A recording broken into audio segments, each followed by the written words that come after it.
ನಮಸ್ತೆ. ಅಪರ್ಣಾ ಮೇಡಮ್ರವ್ರ ಬಗ್ಗೆ ಒಂದೆರಡು ಮಾತಾಡಿ ಸರ್. ನಮಸ್ಕಾರ. ಆ, ಮೊದಲಿಗೆ ಸಮಯ ಇರಲಿ.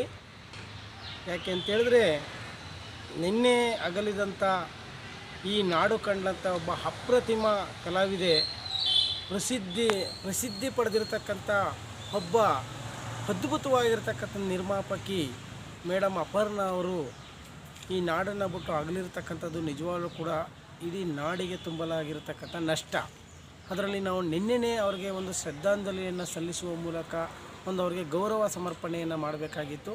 ಆದರೆ ಕಾರಣಾಂತರಗಳಿಂದ ನಾವು ನಿನ್ನೆ ಮಾಡಲಿಕ್ಕಾಗಿಲ್ಲ. ಬಟ್ ಇಂದು ನಾವು ಅವರ ಒಂದು ಸವಿ ನೆನಪಿನ ಅವರು ನೆನಪಿಸಿಕೊಳ್ಳುವಂಥ ಒಂದು ಸಣ್ಣ ಕೆಲಸವನ್ನು ನಾವು ಮಾಡೋಣ. ಇವತ್ತು ನಿಜವಾಗ್ಲೂ ಕೂಡ ಮೇಡಮ್ ಅಪರ್ಣಾ ಅವರು ವೇದಿಕೆ ಮೇಲೆ ನಿಂತು ಅವರ ನಿರೂಪಣಾ ಶೈಲಿ ಮತ್ತು ಅವರ ಭಾಷಾ ಕೌಶಲ್ಯ ಇದೆಯಲ್ಲ, ನಿಜವಾಗ್ಲೂ ಕೂಡ ಕನ್ನಡಿಗರಿಗೆ ಅದ್ಭುತ. ಅವ್ರ ಮಾತನ್ನು ಕೇಳ್ತಾ ಇದ್ದರೆ ಮತ್ತೊಮ್ಮೆ ಕೇಳಬೇಕಲ್ಲ ಅಂತಕ್ಕಂಥ ಒಂದು ಅದ್ಭುತವಾಗಿರತಕ್ಕಂಥ ಧ್ವನಿಯನ್ನು ಈ ನಾಡಿಗಾಗಿ ಕೊಟ್ಟು ಹೋಗಿದ್ದಾರೆ. ನಿಜವಾಗ್ಲೂ ಕೂಡ ಅವರ ಅಚ್ಚೇವು ಕನ್ನಡದ ದೀಪ ಅಂತಕ್ಕಂಥ ಒಂದು ಧ್ವನಿ ಸುರುಳಿಗೆ ಅವರು ಒಂದು ಧ್ವನಿಯನ್ನು ಕೊಟ್ಟಿದ್ದಾರೆ. ಎಷ್ಟು ಚಂದವಾಗಿ ಮಾತಾಡಿದ್ದಾರೆ ಅಂದರೆ ಈಗಲೂ ಕೂಡ ಹೃದಯಕ್ಕೆ ಮುಟ್ಟುವಂಥದ್ದು ಧ್ವನಿಯನ್ನು ಗೂಡಿಸ್ಕೊಟ್ಟಿದ್ದಾರೆ.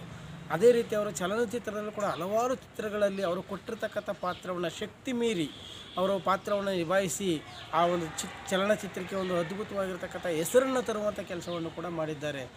ನಿಜವಾಗ್ಲೂ ಕೂಡ ಅಪರ್ಣಾ ಮೇಡಮ್ ಅವರ ಒಂದು ಅಕಾಲಿಕ ಮರಣ ನಿಜವಾಗ್ಲೂ ಕೂಡ ಈ ನಾಡಿಗೆ, ಈ ಭಾಷೆಗೆ ತುಂಬಲಾಗಿರ್ತಕ್ಕಂಥ ನಷ್ಟ.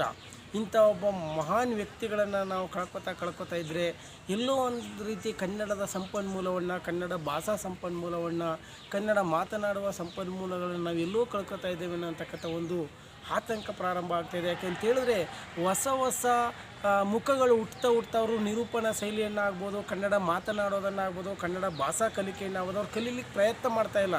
ಇವತ್ತಿನ ಅಂತರ್ಜಾಲ, ಇವತ್ತಿನ ಮೀಡಿಯಾಗಳೆಲ್ಲ ಏನು ಮಾಡಿಬಿಟ್ಟಿದೆ ಅಂದರೆ ಕನ್ನಡ ಓದುವುದನ್ನು, ಬರೆಯುವುದನ್ನು, ಪುಸ್ತಕ ಪ್ರೇಮವನ್ನು, ಪ್ರತಿಯೊಂದನ್ನು ಕೂಡ ಏನು ಮಾಡಿಬಿಟ್ಟಿದೆ ಇವತ್ತಿನ ಈ ಅಂತರ್ಜಾಲ, ಈ ಮೊಬೈಲ್ ಬಳಕೆಗಳು, ಇವುಗಳೆಲ್ಲ ಏನು ಮಾಡಿಬಿಟ್ಟಿದೆ ಅವುಗಳನ್ನು ಒಂದು ರೀತಿ ದೂರ ತಳ್ಳುವಂಥ ಒಂದು ವಾತಾವರಣವನ್ನು ಸೃಷ್ಟಿ ಮಾಡಿಬಿಟ್ಟಿವೆ. ನಿಜವಾಗ್ಲೂ ಕೂಡ ನಮ್ಮ ಬೆಂಗಳೂರಿನಲ್ಲಿ ಮೆಟ್ರೋ ರೈಲಿಗೆ ಅವ್ರು ಕೊಟ್ಟಿರ್ತಕ್ಕಂಥ ಧ್ವನಿ ಇದೆಯಲ್ಲ, ಎಷ್ಟು ಚಂದವಾಗಿ ಮಾತಾಡಿದ್ದಾರೆ ಅಂತ ಹೇಳಿದ್ರೆ ಅದೇನು ಪ್ರಕೃತಿ ದತ್ತವಾಗಿ ಮೇಡಮ್ ಅವ್ರಿಗೋಸ್ಕರನೇ ಗಿಫ್ಟ್ ಕೊಟ್ಟಿದೆಯೇನೋ ಆ ಧ್ವನಿ ಅನ್ನೋ ರೀತಿ ಅಷ್ಟು ಅದ್ಭುತವಾಗಿ ಅಪರ್ಣಾ ಮೇಡಮ್ ಅವರು ಕನ್ನಡ ಭಾಷೆಯನ್ನು, ಆ ನಿರೂಪಣಾ ಶೈಲಿಯನ್ನು ಮಾಡಿಕೊಟ್ಟಿದ್ದಾರೆ. ಹಲವಾರು ಸರ್ಕಾರಿ ಕಾರ್ಯಕ್ರಮಗಳಲ್ಲಿ, ಖಾಸಗಿ ಕಾರ್ಯಕ್ರಮಗಳಲ್ಲಿ, ಕನ್ನಡ ರಾಜ್ಯೋತ್ಸವದಲ್ಲಿ ಕನ್ನಡದ ಬಗ್ಗೆ ಎಷ್ಟು ಚಂದವಾಗಿ ಮಾತಾಡ್ತಿದ್ದರು ಅಂತೇಳಿದ್ರೆ ಆ ಮೇಡಮ್ ಅವರ ಧ್ವನಿ ನಿಜವಾಗ್ಲೂ ಕೂಡ ಈ ಕನ್ನಡದ ಪ್ರತಿಯೊಬ್ಬ ವ್ಯಕ್ತಿಯು ಕೂಡ ಮರಳಿಕಾಗಿರ್ತಕ್ಕಂಥ ಒಂದು ಧ್ವನಿಯನ್ನು ಈ ನಾಡಿಗೆ ಕೊಟ್ಟು ಹೋಗಿದ್ದಾರೆ.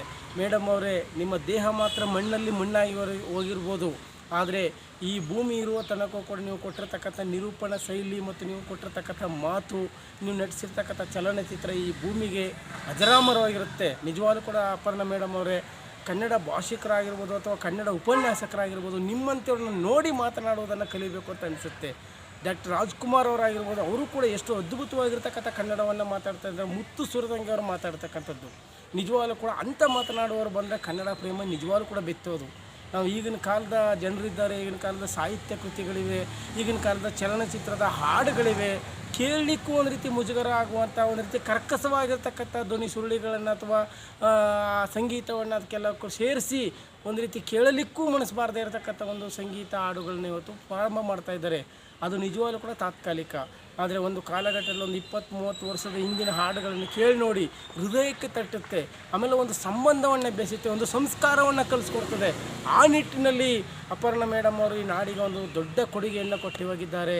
ಅವರು ಸತ್ತು ನಮ್ಮ ಹತ್ರ ಇರದೇ ಇರ್ಬೋದು, ಆದರೆ ಅವರು ಕೊಟ್ಟಿರ್ತಕ್ಕಂಥ ಮಾತಾಗಿರ್ಬೋದು, ಅವರ ನಿರೂಪಣಾ ಶೈಲಿ ಆಗಿರ್ಬೋದು, ಅವರು ಈ ನಾಡಿಗೆ ಕೊಟ್ಟಿರ್ತಕ್ಕಂಥ ಪ್ರತಿಯೊಂದು ಕನ್ನಡ ಭಾಷಾ ಕೌಶಲ್ಯವಾಗಿರ್ಬೋದು, ನಿಜವಾಗ್ಲೂ ಕೂಡ ಇಲ್ಲಿ ಈ ಜನರಿಗೆ ಪ್ರತಿಯೊಂದು ಕೂಡ ಅಜರಾಮರವಾಗಿ ನೆಲದ ಮೇಲೆ ಇರ್ತದೆ ಅಂತಕ್ಕಂಥ ಮಾತು ಹೇಳ್ತಾ ಆ ಭಗವಂತ ಅವರ ಆತ್ಮಕ್ಕೆ ಶಾಂತಿಯನ್ನು ಕೊಡಲಿ.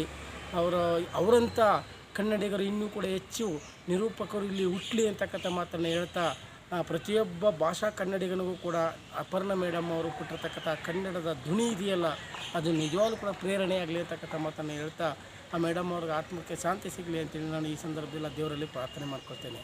ತುಂಬ ಧನ್ಯವಾದಗಳು ಕಾಳಂಸ್ವಾಮಿ ಸಿದ್ಧಾರ್ಥ ಅವರೇ. ಇದುವರೆಗೂ ಅಪರ್ಣಾ ಮೇಡಮ್ರವರ ಈ ಒಂದು ನಾಡಿಗೆ ಕೊಟ್ಟಿರ್ತಕ್ಕಂಥ ಅಪಾರ ಅವರ ಒಂದು ಧ್ವನಿಯ ಆಗಿರ್ಬೋದು ಮತ್ತು ನಿರೂಪಣಾ ಶೈಲಿ ಆಗಿರ್ಬೋದು ಇನ್ನಿತರ ಹಲವಾರು ಮಾಹಿತಿಗಳನ್ನು ತಿಳಿಸ್ಕೊಟ್ರೆ. ಹಾಗಾಗಿ ತಮಗೆ ನನ್ನ ಹೃದಯಪೂರ್ವಕ ಧನ್ಯವಾದಗಳು. Thank you Rajesh, thank you. ನಿಜವಾಗ್ಲೂ ಕೂಡ ನಿಮಗೂ ಕೂಡ ಧನ್ಯವಾದಗಳು. ಶುಭವಾಗಲಿ.